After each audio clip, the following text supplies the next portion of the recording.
Hay historias que no fueron hechas solo para entretener. No buscan que ganes, no buscan que te diviertas, ni siquiera buscan que sobrevivas. Algunos videojuegos fueron diseñados para algo mucho más inquietante. Para incomodarte, para hacerte dudar de tus decisiones, para enfrentarte con la culpa, con tu mente, con tu propia conciencia. Porque a veces el verdadero terror no está en el monstruo que aparece en la pantalla, sino darte cuenta que ese mismo monstruo podría ser tú. Hoy no vamos a hablar de los juegos más populares, ni de los más vendidos. Vamos a hablar de videojuegos que parecen inofensivos, pero que esconden historias tan perturbadoras, tan psicológicas, que muchos jugadores prefieren no entenderlas. Experiencias que rompen la cuarta pared, que manipulan tu mente y que, cuando terminan, te dejan con una sensación difícil de explicar.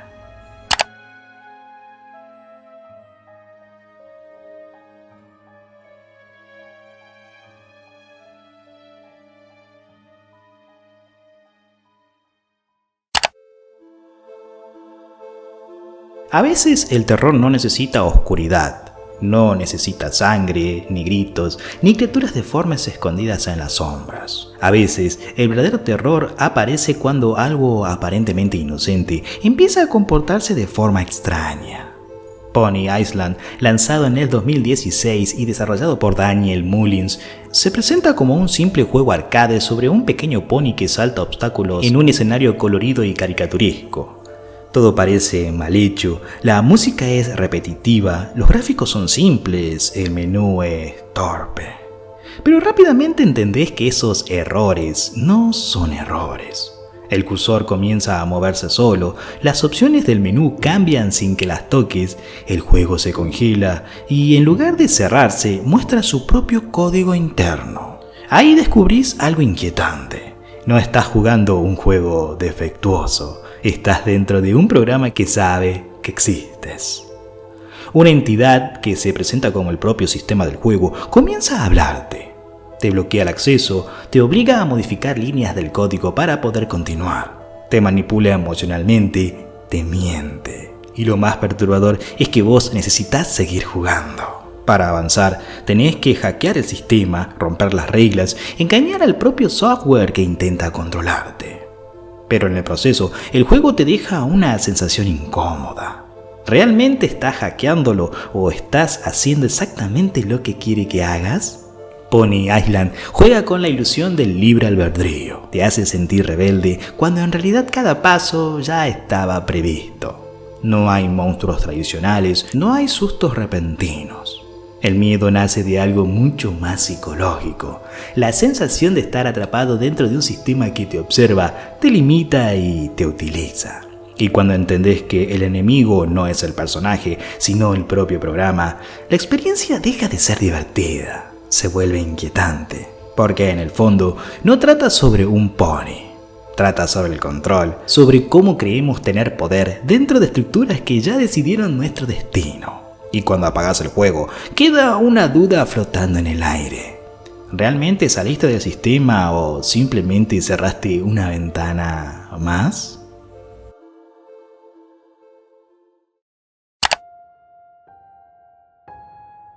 Hay historias que no buscan asustarte, buscan recordarte algo que tal vez preferís no mirar. El vacío, la soledad, la sensación de que nada tiene sentido. Lanzado en el 2012 y desarrollado por Harvest Game, The Cat Lady no es un juego de terror tradicional. No depende de sustos repentinos ni de persecuciones frenéticas.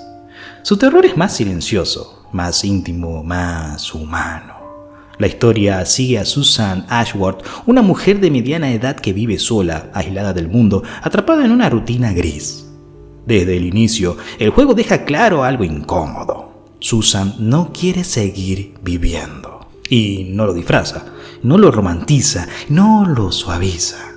Tras su intento de suicidio, Susan despierta en un lugar extraño, donde una figura conocida como la reina de los gusanos le dice que no puede morir todavía, que tiene un propósito, que debe eliminar a 5 parásitos que corrompen el mundo. Lo inquietante es que estos parásitos no son monstruos deformes. Son personas crueles, manipuladoras y violentas. El juego se mueve entre lo sobrenatural y lo psicológico, pero siempre mantiene un tono opresivo. Los escenarios son oscuros, casi monocromáticos, y el silencio pesa. Y sobre todo las conversaciones son muy incómodas. No estás luchando contra criaturas, estás luchando contra traumas, abuso, depresión, deshumanización. Y en el proceso, el juego te obliga a tomar decisiones incómodas. No hay héroes, no hay finales completamente felices, solo pequeñas luces en medio de una oscuridad persistente. The Cat Lady perturba porque no exagera, porque muchas de las cosas que muestra existen. La soledad extrema, la violencia psicológica, la sensación de ser invisible para el mundo. No es un juego que te grita en la cara, te susurra, y ese susurro es lo más difícil de ignorar. Cuando termina, no te deja con miedo, te deja reflexionando, con una incomodidad silenciosa que tarda en irse. Porque a veces el horror más profundo no viene de lo sobrenatural, viene de la mente humana y de lo frágil que puede volverse cuando nadie la sostiene.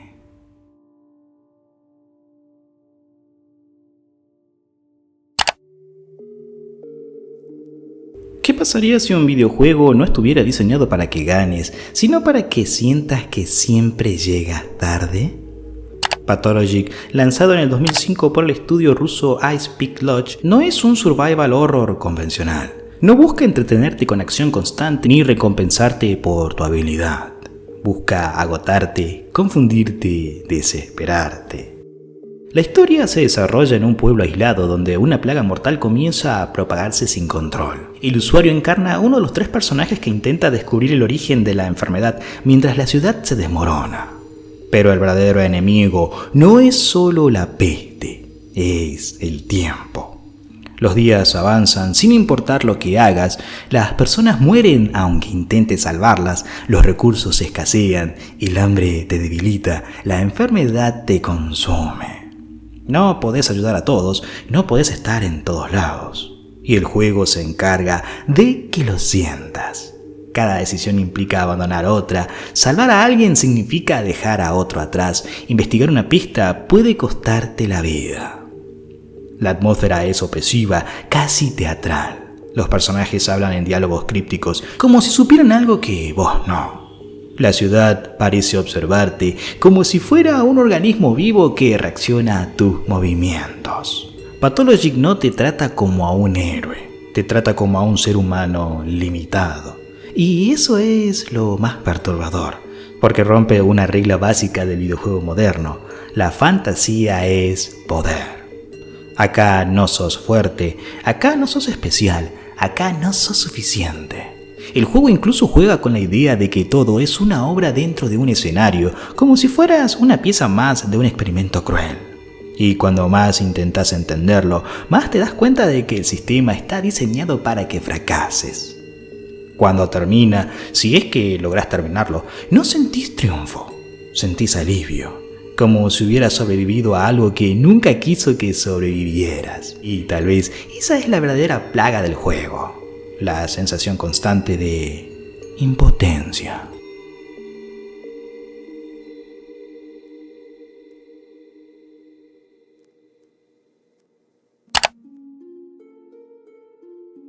Hay juegos que incomodan por lo que muestran y otros por lo que sugieren.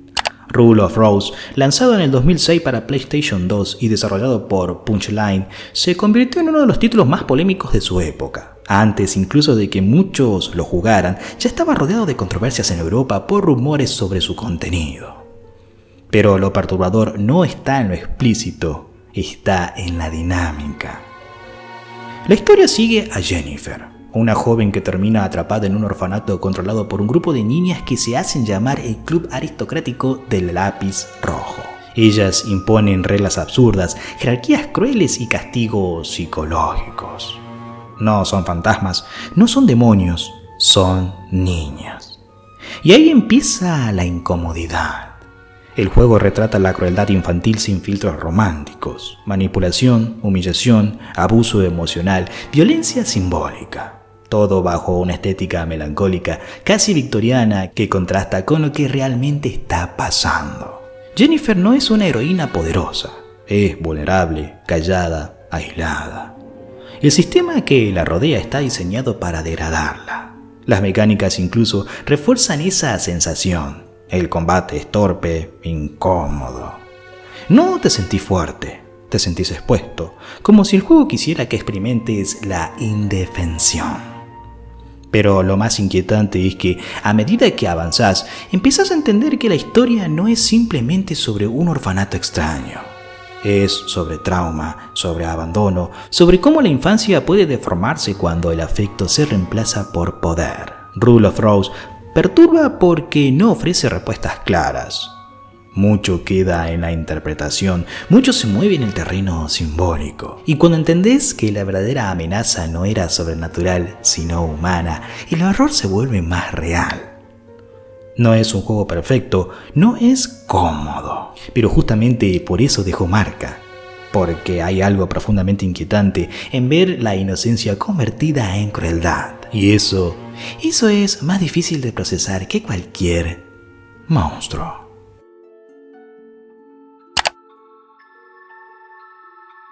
¿Qué pasaría si un videojuego dejara de ser entretenimiento y empezara a juzgarte?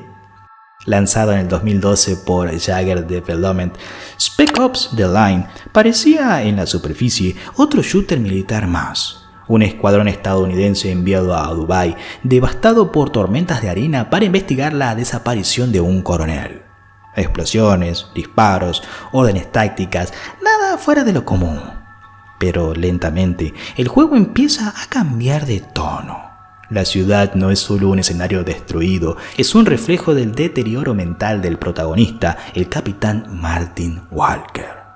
A medida que avanzas, las decisiones se vuelven más ambiguas, las órdenes más cuestionables, la violencia más difícil de justificar. Y entonces llegas a ese momento, el momento que divide al jugador. Un ataque con un fósforo blanco. El juego no te pregunta si quieres hacerlo, te empuja, te da la ilusión de que es la única salida. Y después te obliga a mirar las consecuencias. Civiles, cuerpos calcinados, silencio. Ahí entendés que Spec Ops: The Line no estaba celebrando la guerra, la estaba destruyendo frente a tus ojos. Lo más perturbador no es la violencia en sí, es que el juego constantemente te recuerda algo incómodo. Nadie te obligó a seguir jugando. A través de las pantallas de carga te lanza frases como ¿te sentís como un héroe todavía? Esto podría haber terminado hace mucho. Es un shooter que critica al jugador por disfrutar los shooters.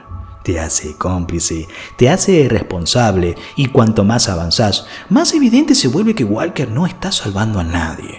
Está perdiendo la cordura. El verdadero descenso no es físico, es psicológico. Y cuando finalmente entendés lo que pasó, cuando todas las piezas encajan, la sensación no es victoria, es peso.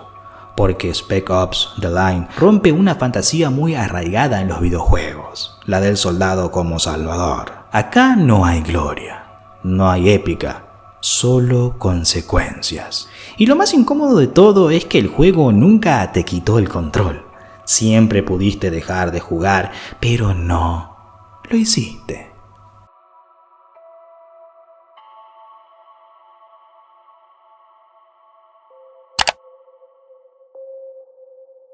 ¿Qué te hace ser vos? ¿Tu cuerpo? ¿Tu memoria? ¿Tu conciencia? Lanzado en el 2015 por Frictional Games, Soma empieza como una historia sencilla. Un hombre común, Simon Jarrett, se somete a un escaneo cerebral experimental tras sufrir un accidente. Corte. Despertás en el fondo del océano, en una estación científica abandonada. No entendés cómo llegaste ahí, no entendés cuánto tiempo pasó, no entendés qué sos. La humanidad tal como la conocías ya no existe. La Tierra está muerta y lo único que queda son máquinas que creen ser personas.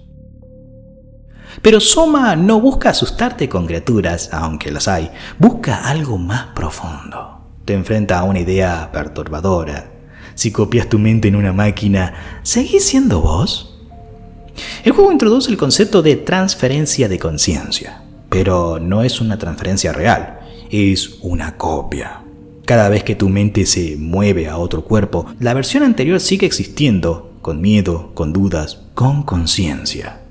Y ahí empieza la incomodidad, porque para avanzar, a veces tenés que dejar atrás versiones de vos mismos condenadas a permanecer solas en la oscuridad. El juego nunca te deja escapar de esa responsabilidad. No hay música épica, no hay sensación de poder. Solo una pregunta que se repite en silencio. Si tu conciencia puede duplicarse, ¿qué versión sos realmente? Lo más devastador no es solo el entorno submarino, no es el aislamiento, es el final. Cuando entendés que la esperanza que perseguiste durante horas no era exactamente lo que creías, que la continuidad de la conciencia no funciona como una moneda lanzada al aire, sino como una división. Y que tal vez la versión que experimenta la felicidad no es la que está jugando. Soma no te deja con miedo, te deja con una crisis existencial. Porque si la identidad es solo información, si el yo puede copiarse, entonces la muerte deja de ser el único terror posible. Tal vez el verdadero error sea continuar.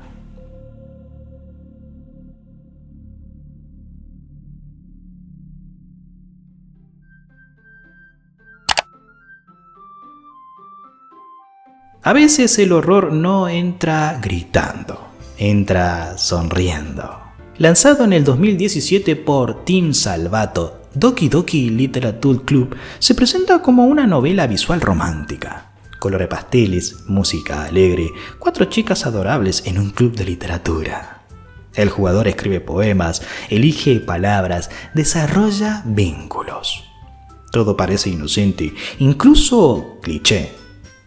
Pero desde el inicio hay algo extraño. Pequeños detalles que no encajan, miradas demasiado largas, diálogos que parecen saber más de lo que deberían. Y entonces, sin aviso, el tono cambia.